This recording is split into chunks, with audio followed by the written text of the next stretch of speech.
The guys are ready, so let's hand over to Rob Rose, JB, PB and Aldrin, and get on with the show.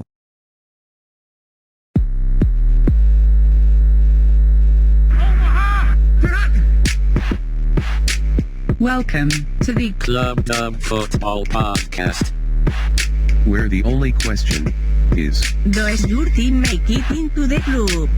Can he get in? No, he cannot! Welcome back, gentlemen. Hey, Rob. Well, in a slow news week, we have had to be creative, and creative has led us to thinking more long-term. So welcome to our Slow News Week, or Making the Leap show, whichever way you want to take it, where we're going to look post really the kind of flames and fire and brimstone of early aggressive free agency.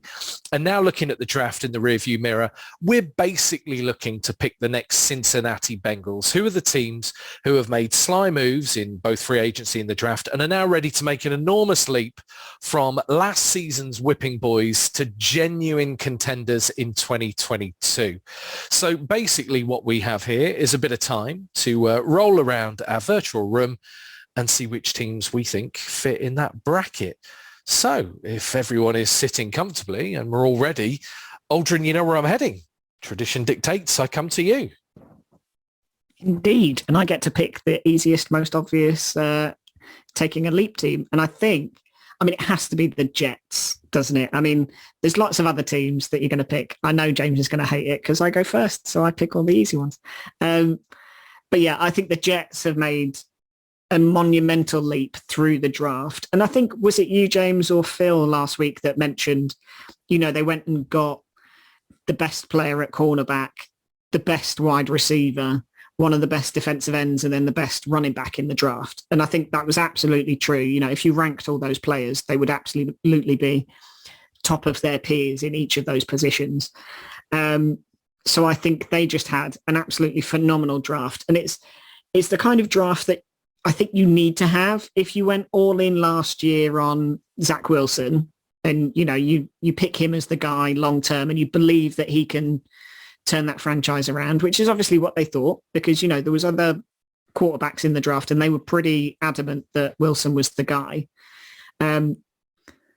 So to now surround him with the kind of talent that he will need if he's going to make that leap, and if the franchise are going to kind of drag themselves out of the doldrums, then I don't think Zach Wilson could have asked for much more, really.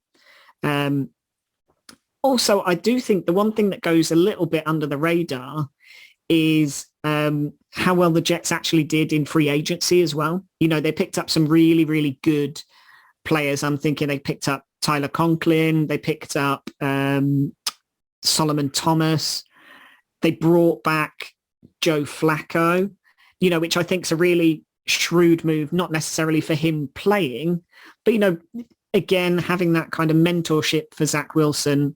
And ultimately, the guy can still play in fits and spurts if Wilson has another injury. But ultimately, I think he's there to be a Wilson mentor, really, and kind of guide him in leading a team. And, having experience of being a Super Bowl winner, that is something you can't really teach. So him kind of extolling his wisdom to Wilson, I think, is a really smart move. But yeah, I think just draft-wise, they absolutely knocked it out of the park in getting all of those players. I think Garrett Wilson is a player that will stretch the field, will make contested catches, and will give Zach Wilson the exact kind of weapon that he might need. I think Breece Hall's a great running back.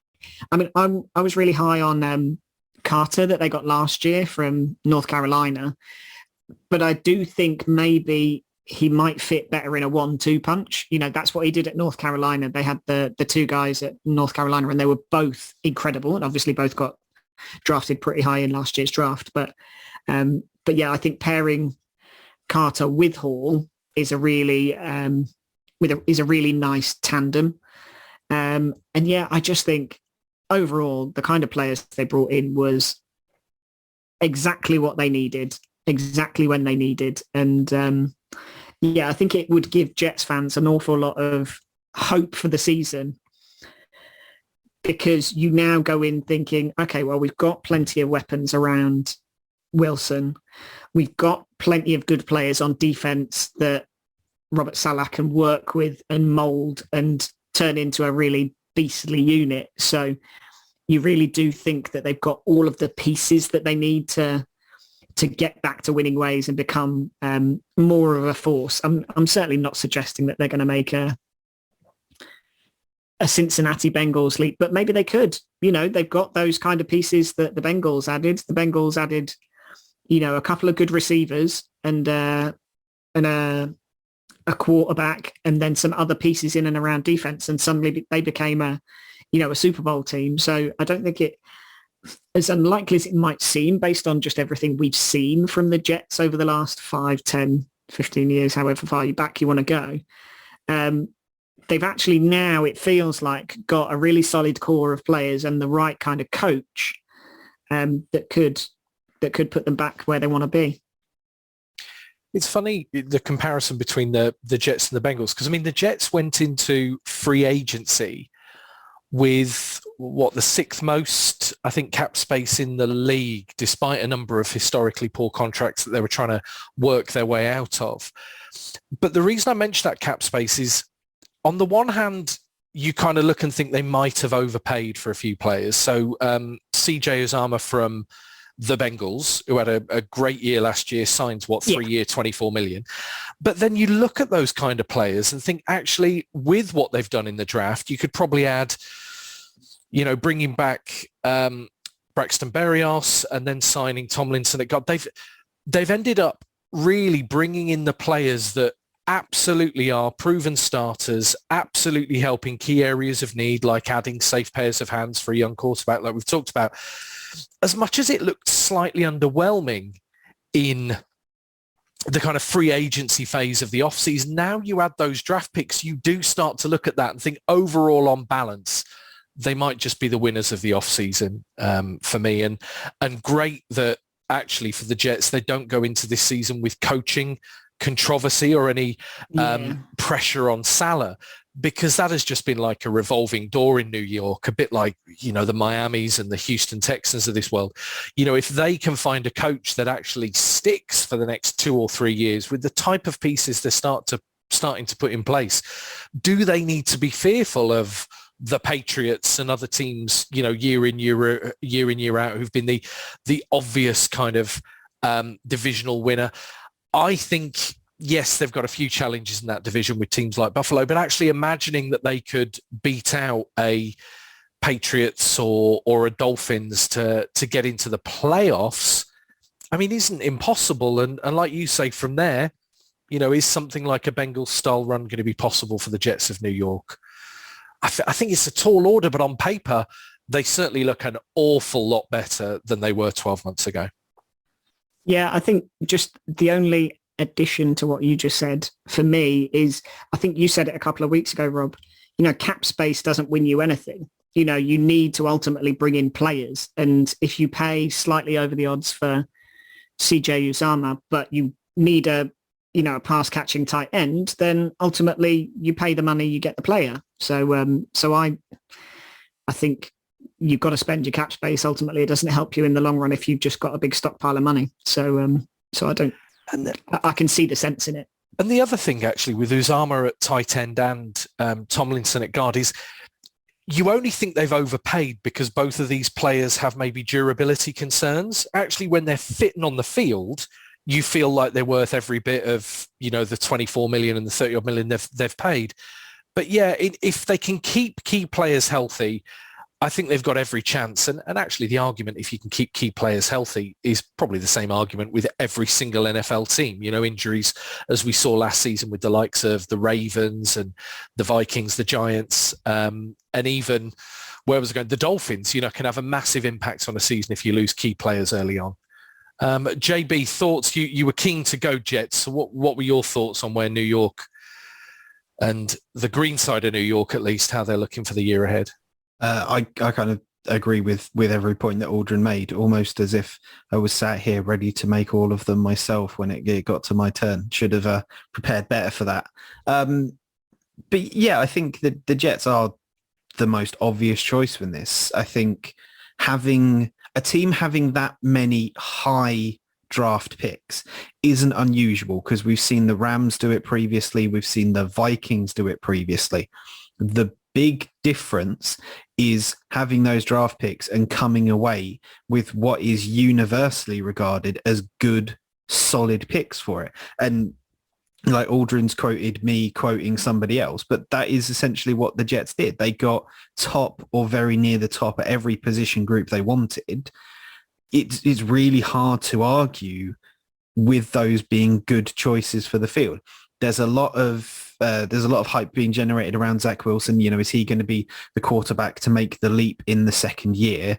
In the same way like we've seen with Josh Allen, maybe not in the second year for Josh Allen, I don't think, but and Joe Burrow, players alike. So the potential is there to kind of get on that Jets hype train. And personally, I'm quite glad that I'm already documented as being on that hype train, and I look forward to the rest of you joining me there. And I think the only other point I think I'd make is picking up on something Rob said about just how good it must feel for the Jets and for every fan of the Jets to be going into this season with no doubts over your head coach. Like the Jets season last season obviously wasn't the season that they wanted, but nobody is putting that on Salah at all. I think he is quite categorically the man for the job. What they need to do is give him time and players to develop a team and develop a culture. And that appears to be what they're doing. And although, as eagle-eyed listeners might already have noticed, PB is not with us this week. I am sure if he was here, he would be saying that Salah is gonna slay. See, it's like slay. It's a banter. I just like having Phil here. It is just like having Phil here. And do they need to be eagle-eyed to notice he's not here on a podcast? It's not ears of the eagle, though, is it? I'm thinking back to Brave Star for those kids. Eyes of the hawk, ears of the wolf. Wolf-eared. Ears the wolf. Wolf-eared listeners. Yeah, it doesn't quite work as well, does it? I regret going down that road now. But yeah, no Phil this week. Phil is a busy boy. So the Jets are kind of our unofficial, well, we can make it official, the Club Dub podcast winners of the off-season. So if they are number one, I'm guessing, JB, that you are now thinking which team is number two. Who do you think is... I can't wait for this because I know in my head, I know who the number two team is. And I know that in his head, JB would never pick that team. Well, my pick's out there, right? So I feel pretty confident that JB's not about to stomp on what I have in mind. But go on, JB. The second team in free agency in the draft this offseason have been... So I'm pretty sure that Aldrin's team are some form of bird whose current... I mean, it's a fairly easy guess in the NFL. Current wide receiver core last year generated a total of 1,002 yards across all of them, and there are numerous single individual players who trumped that. So it's not going to be them. I really struggled with this once Aldrin took the Jets, and being completely honest, I looked across the AFC and the NFC and almost immediately just got rid of the NFC because there's no one there that won. I think Aldrin has just made a hand gesture that is used in a team's stadium for home games, and it's not them. And I think I'm going to get an incredible amount of stick for this because my selection... Please say the Patriots. Go on, do it. No, the Patriots need to solve the absolute pile of beige that is their quarterback before they can be considered anything. Pro Bowl quarterback, but yeah. He's still a jobber. No, we are taking a trip to TIAA Bank Field, and we are going to be talking about the Jacksonville Jaguars. Oh, go on. And looking at this on the whole, the first thing that made me kind of go towards the Jags and this kind of thing was very similar to how we ended that conversation about the Jets. It was about making a head coaching decision. And after, I think, multiple occasions where the Jags haven't made the right decision at head coach. I mean, the previous head coach just absolutely being there was no way that was a smart decision at all. getting Doug Peterson in, like there is, I will put like bread on the line for this. I'm banging my fist on the table here. There is no way that will wind out to be a bad decision for them. That guy is a fantastic coach. And yes, we might need to get Angelo sometimes to find out what his mood is. If you get that reference, congratulations. You're a football nerd like the rest of us. They've done good business in free agency, kind of working on their wide receiver core, bringing in Zay Jones and bringing in Christian Kirk, formerly of the Arizona Cardinals, to pair up with Marvin Jones Jr., who is always rock solid and always a really good pair of hands to have, as well as guys like Laviska Shenault, who's shown great flash and great poise when they've needed him to. The issue for the Jags, I think, primarily last year and for many seasons has been has been defense. They've got a good quarterback there. They need to help him along and develop. And Doug will do that because we've seen him go out and win a Super Bowl with Nick Foles. And JB will put his hand up and say, president of the Club Dub Football Podcast, Nick Foles Appreciation Society. But even then you have to acknowledge that he's a fairly limited quarterback. Yeah, it's a group of one, that society. You will never look at Trevor Lawrence and say, oh, he's a bit of a risk, that guy. That guy is absolutely nailed on to be good. You just have to help him develop, and that's what will happen. The first round choice of Trayvon Walker over Aiden Hutchinson is going to be questioned. We questioned it ourselves on the podcast. Last week, I was completely ready to gush all over Hutchinson as what an amazing star he looked like he's going to be. But Walker has just as much potential. Like the upside for him there is incredible. And I think if the Jags can work out where they're going to deploy him on the field, just like, is he going to be a defensive end? Is he going to be an outside linebacker? Is he going to have that kind of TJ Watt-esque, a little bit of both, depending on where he can do the most damage to the offense? But then looking at getting Devin Lloyd as well in the first round, that was another good decision. They went Luke Fortner for center in the third, along with Chad Mummer, who was another linebacker, which again works on solidifying that defense and giving you that spine that you need in order to build off. I'm genuinely really excited about the Jags. It's another one of those weird years where I'm really looking forward to the Jags game in London. Fingers crossed we can get tickets for it, because I have the feeling that even if the Jags don't win, it's going to be one of those occasions where it's a really, really good game and it's a fun team to watch. There's a few things in common with the Jets and the Jags, and probably with any team, I suppose, looking to make the leap, is we've got young quarterbacks who need to make that step as well, I think is the question mark I have over the Jags. I mean, we talked about Trevor Lawrence a year ago in the draft as a generational talent, didn't we? We didn't even talk about him going 1 overall. We talked about the fact that he was that type of quarterback, the best sure thing since, Peyton Manning, I think we threw around. And for me, not only did, when you look at what they've done, bringing in Doug Peterson, not only did he have that great success with Nick Foles winning a Super Bowl, but we've got to remember this is the guy that got the best out of Carson Wentz. And for as much as we've talked about, him being paired with his former quarterback coach when he went to the Indianapolis Colts and so on and so forth, this is a guy who has had success with young quarterbacks and getting them to play the game with a bit of confidence. One of the things that was really apparent when he was on that MVP type trajectory in Philadelphia is the fact that they threw the ball deep. And you start to look at what they've done. You look at what Christian Kirk, overpaid or not, what Christian Kirk can do. He has the ability to stretch the field, to run inside, to run outside. He's been making those kind of catches and playing that kind of way with Kyler Murray. I think if we imagine that their quarterback and Lawrence can be the player we thought he could be, and last season does end up being a blip or a slow start or whatever you want to call it, I mean, with a great quarterback under center, they're instantly a contender. And I take your point, JB, not taking Hutchinson one, isn't, the end of the world. They still got good players, as you'd expect for a team who got, picks that high up.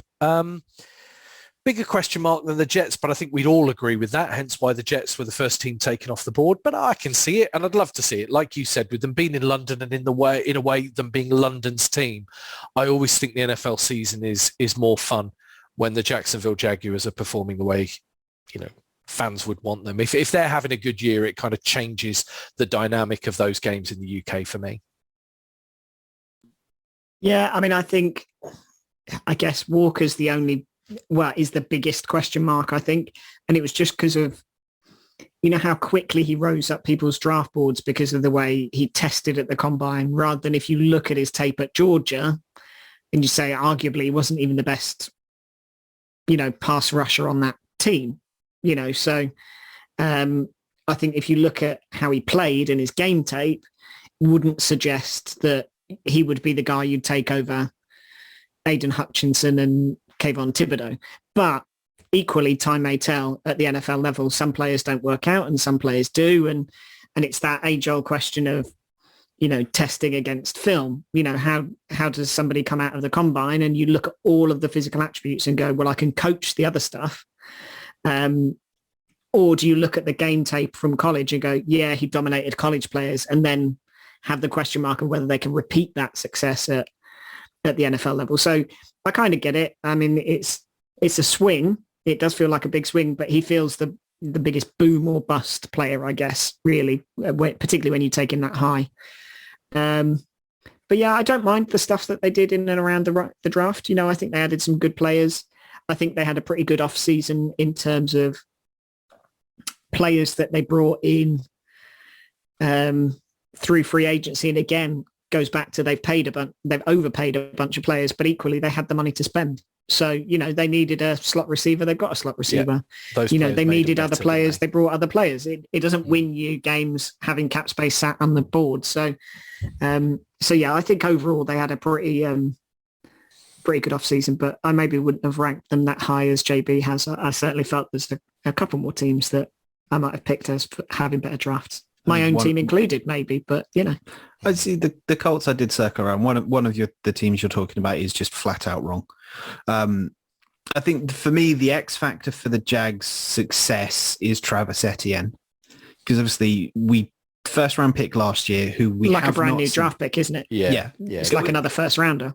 Depending on how he comes back from his leg injury, because talking about the other New York team and seeing kind of the impact on their superstar running back with a couple of kind of leg-based injuries now, and seeing how we can recover from that. The good thing for Etienne and the good thing for the Jags is they've got Robinson, I want to say, in kind of to pair up and talking about, like we did with the Jets, kind of the effect of that 1-2 punch of having both potentially in the backfield at the same time, kind of giving that threat of, well, which one are you going to give it to? Oh, you haven't given it to either of them. It's play action, and there goes Say Jones down the sideline for a touchdown. Play action will be, well, you kind of think that recipe in Philadelphia should translate pretty well to the Jaguars and that roster, really. A young team, even with those free agents. I mean, Christian Kirk, is not an old receiver. It's an interesting mix, isn't it? The Jacksonville Jaguars, and like I say, fingers crossed, London's team has a really good year. So 2 down and with no PB, does that just leave 1 to go, and it leaves me to come out with my normal left field selection that everyone criticizes? Go for it. Here was my problem, right? I think there are a number of teams who've had pretty decent drafts who still aren't ready to make the leap. Detroit Lions would be one. Still far too many holes, but actually what they did in this offseason, I think, is really good, solid work. I still have more question marks really about their head coach. I'm not sure Dan Campbell is of the level. I think he's obviously a motivator and obviously a great locker room presence. I'm just not sure he's a smart head coach. So where does that take me? I'm actually going to cheat a little, because I'm going to pick a team that actually looked like they'd made the leap at times last season. They kind of looked like they were getting it right, having looked like it had gone so horribly wrong. And actually, that roller coaster hasn't really ended there. So I'm going to pick the Miami Dolphins. Now, bear with me. You fire Brian Flores. which kind of makes no sense at all, right? So in isolation, I don't think they should have fired Brian Flores, certainly for any reason that I can see as a fan. What might come out of the legal proceedings that he's currently got rolling could give us greater insight as to why that happened. But let's kind of park that. They've taken Mike McDaniel, who is not only got really nice kind of offensive tendencies, likes to play the game a certain way, but has come out of working with Kyle Shanahan, who is probably now, you could maybe argue Sean McVay, but you would probably say that Kyle Shanahan is one of the most creative, if not the most creative offensive head coach in the league. So immediately you kind of think, well, okay, this is an offensive guy with creative tendencies who's worked well with Shanahan. Well, how might that translate to the Dolphins? Well, I tell you what, it translates an awful lot better when you put Tyreek Hill in that mix. So the fact that we can talk about the Dolphins draft and say they didn't pick until the third round, well, that's fine by me when what you get for those picks is Tyreek Hill. And then you've got Cedric Wilson joining Waddle. And all of a sudden you look at three players who can absolutely attack any defense in so many ways. I mean, Hill, not only does he have that deep threat, but he has that ability to take passes within that kind of 5 or 10 yard kind of slant radius and turn them into big plays. This is a guy who had more yards after the catch last season than any player in the league, right? So that's the kind of level of talent that you're adding. Now, the question mark for the Dolphins is, well, is Tua that kind of quarterback? Is Tua Tagovailoa the kind of guy who has the ability to throw deep? Well, that's a huge question mark, massive question mark, particularly at the pro level, because we haven't really seen that. I remember the year before last, they played the Cardinals in Arizona, and actually he had a brilliant half of football that if that was, typical of Tua's play, I'd feel an awful lot more confident. But if the Dolphins can put together the kind of winning streak they had last season, minus the talent that I've just talked about, with nobody like a Tyreek Hill. Now, I know they've kind of moved on from certain players. So, Hill coming in, Parker going out, but I still think Tyreek Hill would have made any team better, let alone the Miami Dolphins. You've then got an element here, which I think whether you look at Flores or whether you look at coaches before him, actually, they have an opportunity with a coach like Mike McDaniel to get the run game right, to create a really balanced offense and to score some great points. And although Flores was obviously a great defensive coach and there's no guarantee that that defensive play will stick, at times last season, you felt that they were a team that at least played hard on the defensive side of the ball and should give them a chance, should give them the opportunity to stay in games and let the offense really do the hard work. So on the one hand, there you go, there's the kind of free agency bubble that I think that the Dolphins have found themselves in. Now let's talk about the draft. And this is where it's a little bit odd. So third round, they pick up a linebacker in Channing Tindall.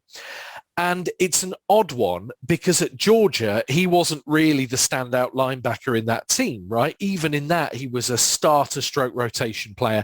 But you look at the guys he's played with in college, the Key Walkers, the Nakobe Deans, well, they're superstar linebackers potentially at the NFL level. And certainly he was behind players at college level that you could argue are better than the starting quarterbacks the Dolphins have got presently. So I think third round pick, you found yourself a starter in Tindall. Here's the interesting one, right? So Eric Ezukama, right, who they picked up in round 4, pick 125, who comes, really with not a lot of hype having come out of Texas Tech. But when you think about what this guy can do, he was a team captain, right? He led that team in receptions for his last 3 seasons at college level. I mean, ultimately was an absolute record breaker. And the last person at that college to have that level of production was Michael Crabtree, who turned into a more than useful NFL starter in his own right. But even if he comes in as a rotation player, as a wide receiver with their 4th round pick, here's the upside. He's not small-bodied, right? He's 6'2" and he's quick. So the things that immediately help is he can contribute on special teams, whether they look at him for returning or just a kind of big-bodied guy that can help. They found a player in the 4th round who will absolutely see game time. And if you add him to that mix of receivers, maybe slot him in as a number 4 or a number 5, he's got the kind of head coach who will utilize 5 receivers, just like Shanahan did at the 49ers, just like, you've got Cliff Kingsbury and Sean McVay doing at places like the Cardinals and Rams. I think they've picked up players later on who will come in and be good, useful players. And that, for me, negates the fact they didn't pick in round 1 and 2. I think they've got a good balanced draft, great free agency work. The Dolphins could be contenders. Thoughts, please? So when we were talking about the Jets, and I'm going to circle back, I promise, one of the things that I had in mind that I didn't mention just in case we talked about either of these two teams was I think the only thing that could potentially hamper the Jets' success is they exist in a division with the Buffalo Bills and the Miami Dolphins, both of whom, I mean, the Bills are already there. I agree with you. The Dolphins have got the promise of kind of rising up and really making a name for themselves, making some noise about playoff contention. And I'm kind of with you in everything that you've sort of talked about there. I think the only thing I was expecting was when you were talking about Mike McDaniel, I was expecting you to say nice teeth for some reason because he's got a lovely smile. But you are correct in kind of what you've laid out. I think they've done very well in recovering from what we all talked about at the time was a very strange decision to move on from Brian Flores. I'm not complaining about it that much now. I'm sure he will be a very good contributor to the Steelers' defensive staff this season. And you've kind of hit your nail on the head in what we have discussed previously as well. Draft picks are all well and good, but everybody knows the stats on the percentage of picks each round that work out to be quality NFL starters, not even superstars, just quality players that you can count on. We love the story of Steve Keim being asked about the second round pick that the Cardinals don't have anymore. And his retort of, we have a second round pick. His name's Chandler Jones. And obviously Chandler Jones went on to have a fantastic career for the Cardinals.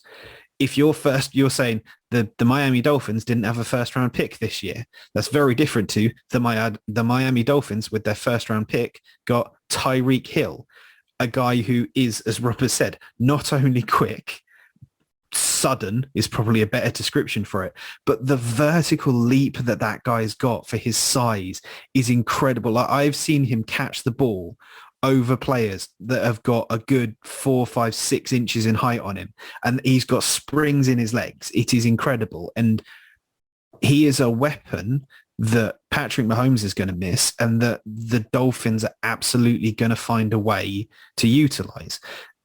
Again, I kind of find myself, I'm like just coming back to everything Rob said, but it means I'm in agreement with him.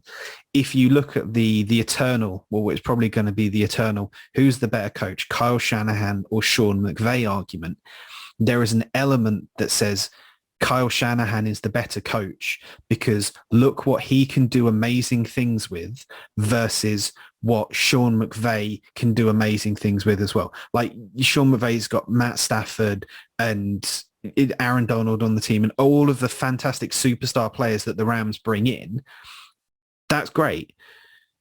The 49ers don't really have that. Like Debo, as we talked about last week, had a fantastic season last year, but he's not really had anything before. So you've got to look and think that's what you hope Mike McDaniel is going to carry into this team. The kind of thing of we don't need superstar players. What we need is a good team and building and baking that ethic into them. They've made smart decisions everywhere. Like running back was maybe a bit of a weakness for them. So they've gone out, they've got Chase Edmonds, they've got Sony Michel, who I think they announced yesterday or today, which I think is a really good pickup for them. Concerns about Tua, that's fine. We'll go and get Teddy Two Gloves. Might not be a starter for most teams or any team really, I think by now, but the kind of guy who's got, to bring it kind of to Aldrin's team, a little bit of that Jacoby Brissett about him, a guy that you can count on if need be to come into a game or come into a couple of games and not ruin it, not make the wrong decisions. He's not your long-term solution, but if you need a short-term fix, he's there for it. So I'm fully on board the Dolphins hype here. I'm a little less so, shall we say. I think Tyreek Hill is a great addition. And I think the only thing with the Dolphins is a lot of their off-season free agent moves was merely re-signing players that they had previously. I'm thinking Ogba, Gesicki, they've just kept those guys in town. Tagging, yeah. Which I do, admittedly, I do like. I think Ogba's been a revelation the last year, too, maybe. Gesicki, I just think he's another of those kind of tight ends of the modern era, agile, can move, can still block, but ultimately is a guy that wants to get downfield and is a safe pair of hands for Tua, who, isn't really known for being the guy that's going to throw super deep. If you've got somebody over the middle that can make contested catches, then I think he just makes that offense better, Gesicki, really. I think the only thing for me is, I love the pairing of Jalen Waddle and Tyreek Hill, and I think that makes for one monumental 1-2 punch.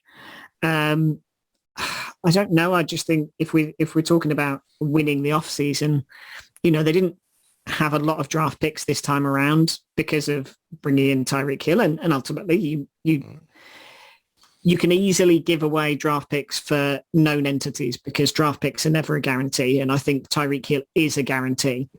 But ultimately, I think they didn't bring in a load of players in there.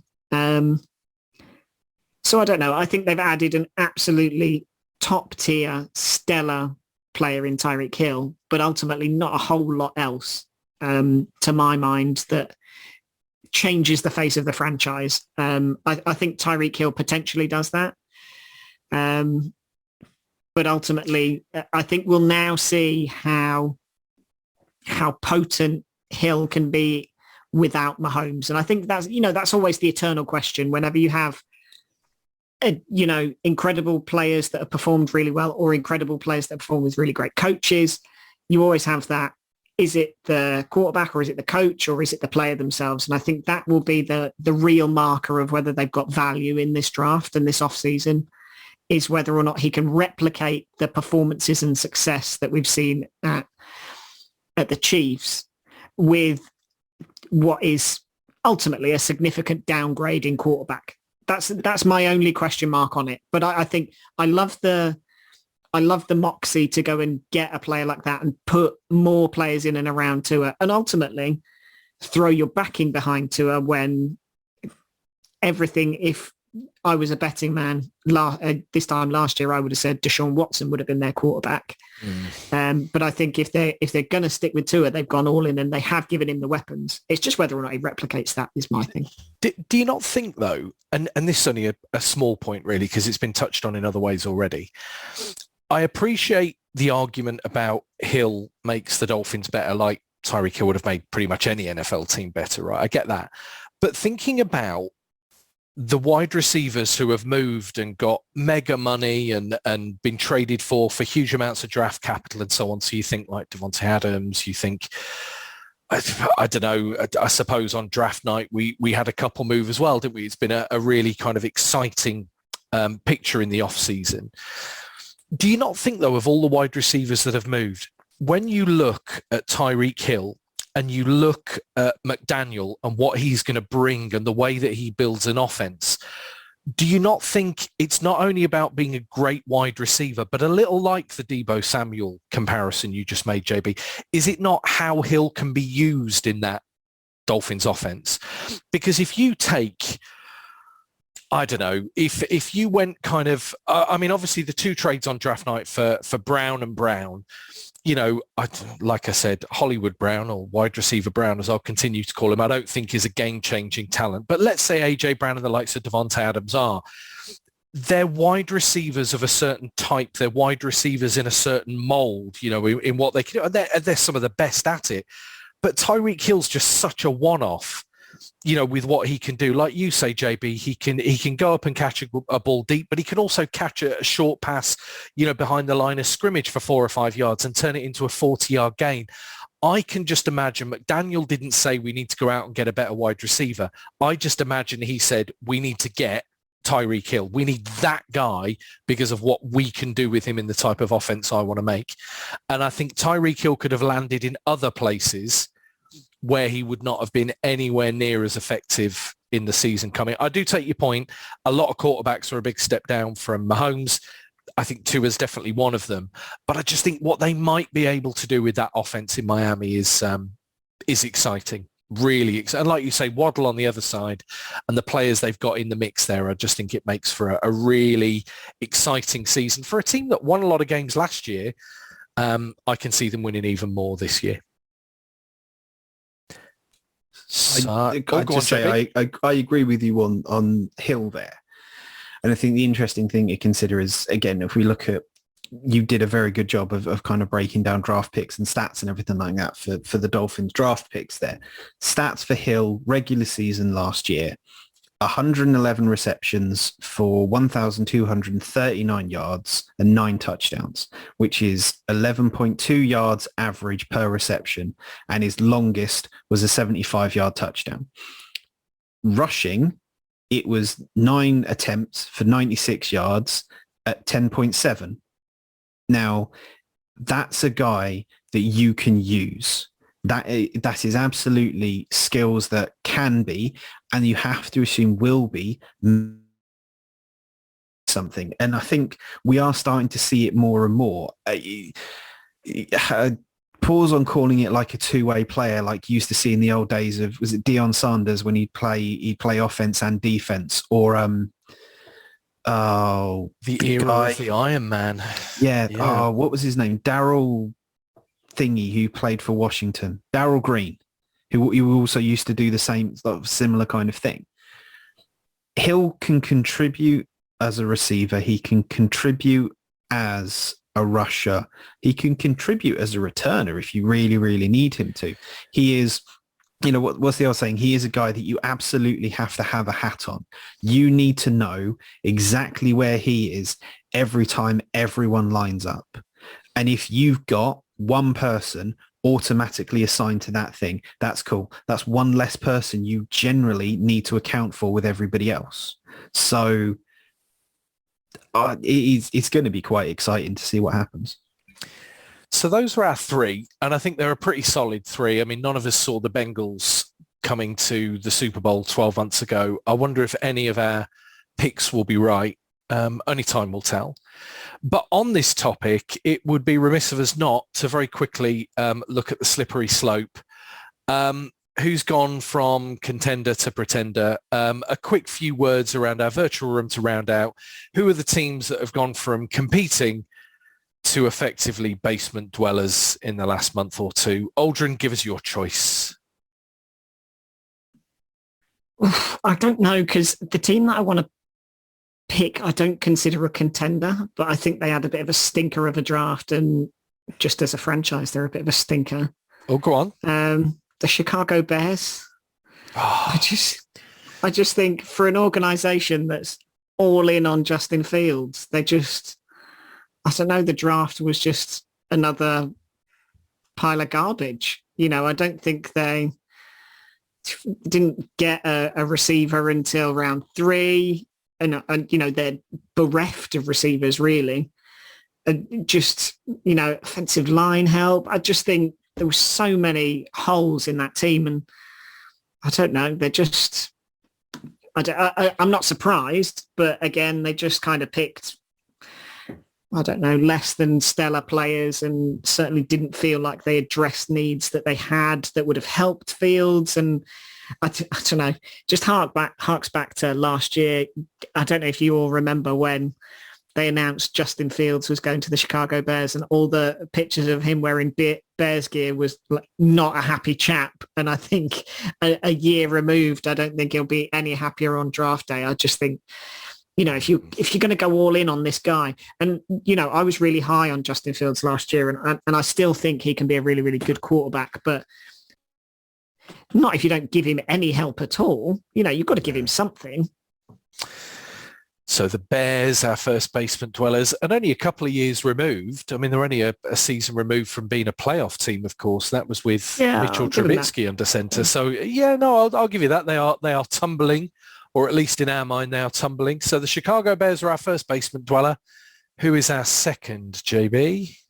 So when we talked about the Jets, I crowed about how happy I was for the fact that I had got on the Jets bandwagon early.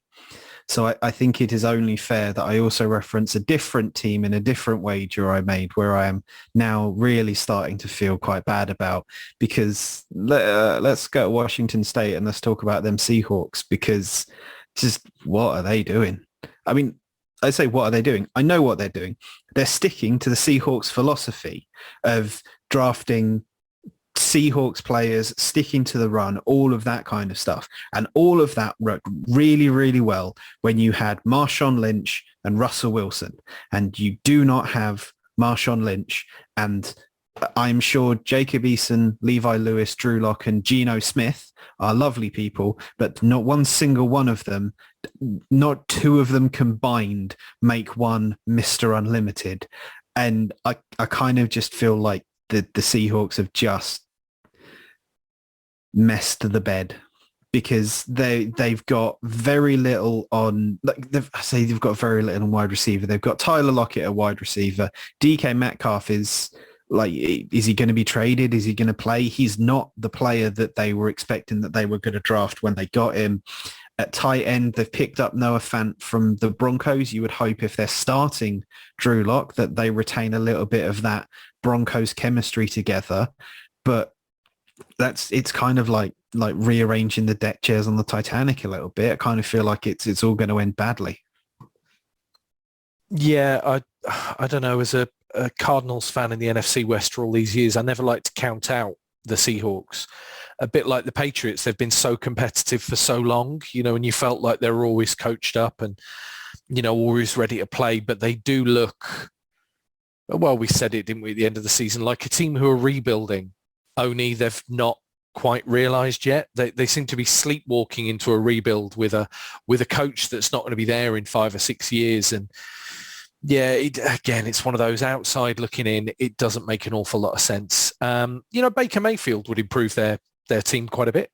Maybe they go for Baker and I start to feel better about things. I mean, I think it's unlikely they'd get Garoppolo with it being an in-division move, but then actually the 49ers need his salary off the books. So maybe that could happen. I feel like a decent quarterback makes me feel a lot more positive about what's going on.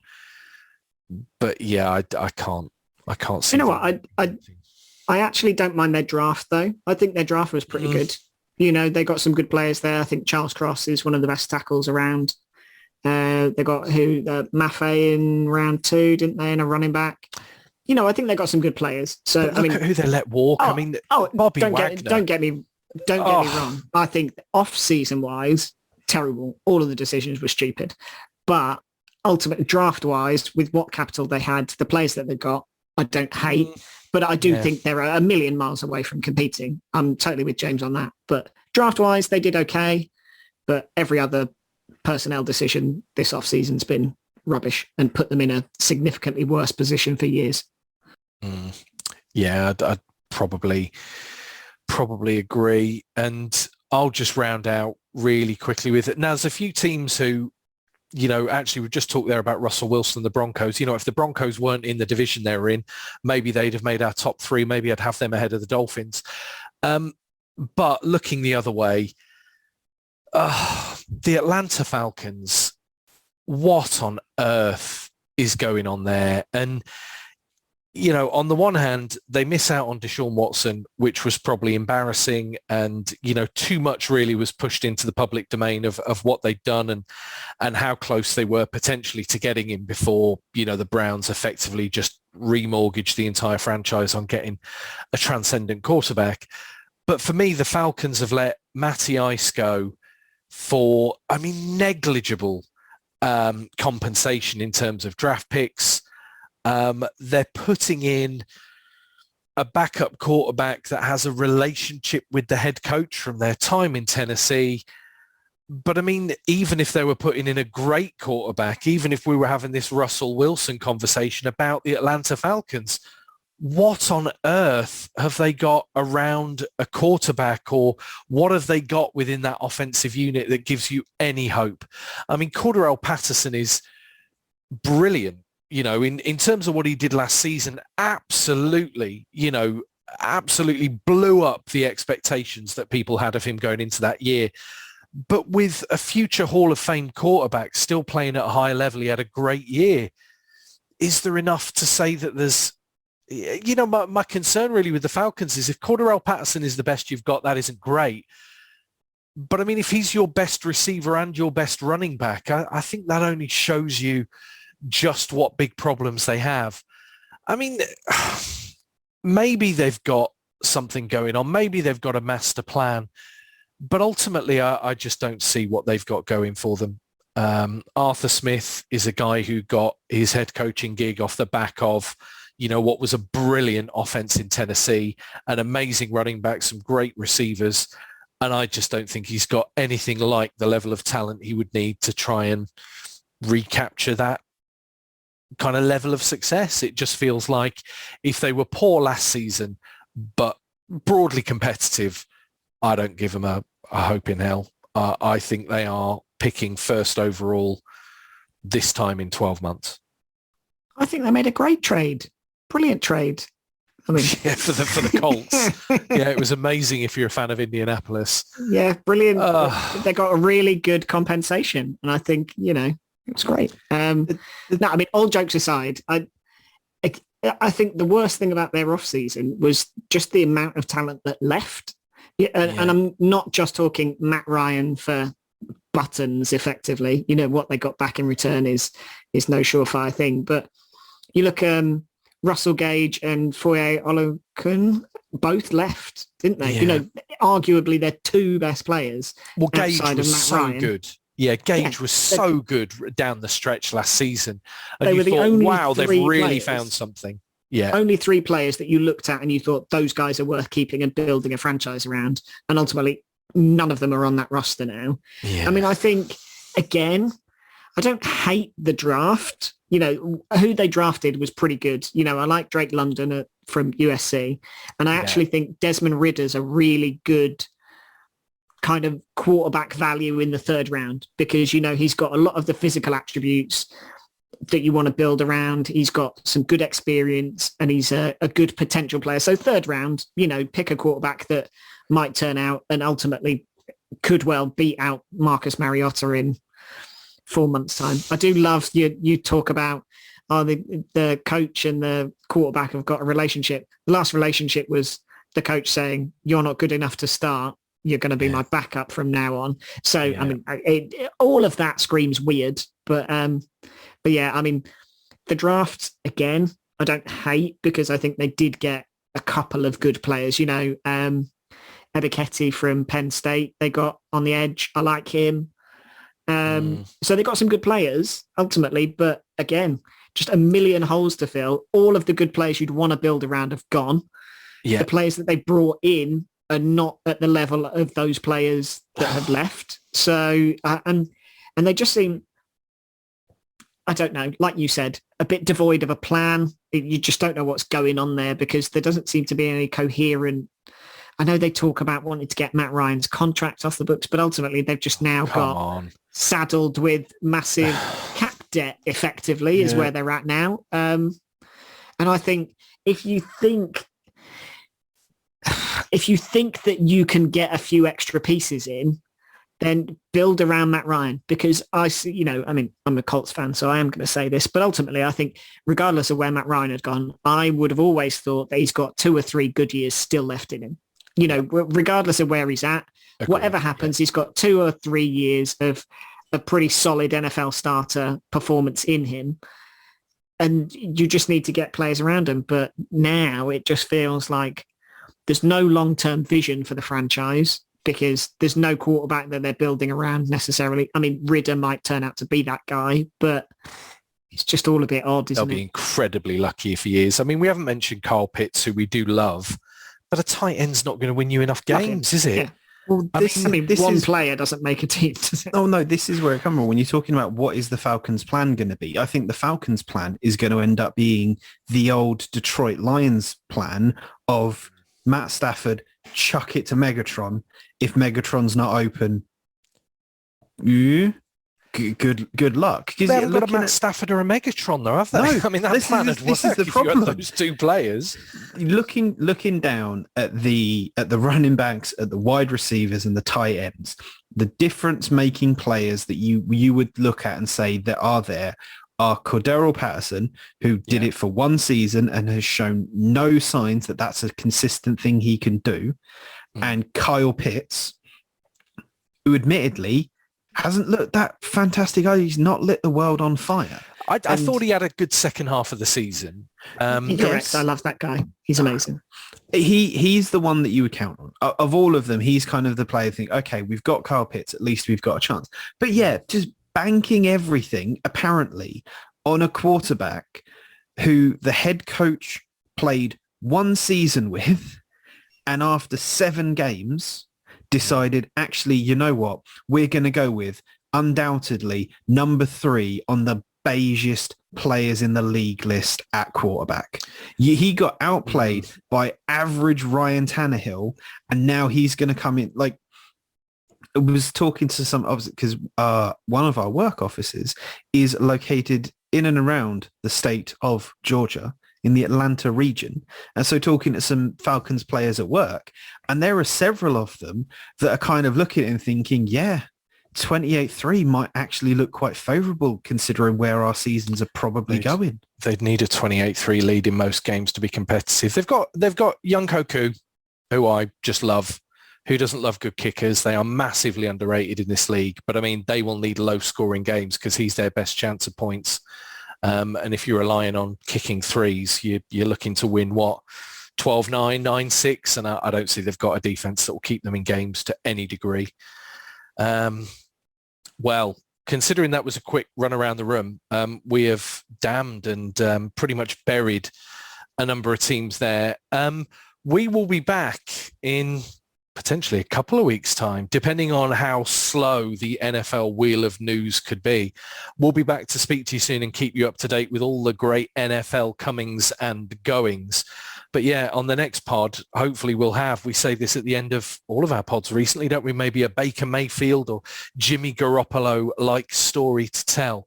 Because, for all these teams who are looking in pretty much dire straits and in pretty bleak shape, 1 or 2 moves, who knows, could make all the difference. But gentlemen, considering we were 1 man down, I think we've still delivered an absolutely full to the brim podcast full of great insight and intrigue. And yeah, let's get together soon and do it all again. Sounds good. Cheers, Rob. Thanks, Rond. Oh, brutal. You can do thanks a lot? No, I think I'll do that this week. Slightly anticlimactic, but thanks everyone in Listerland. See you again soon.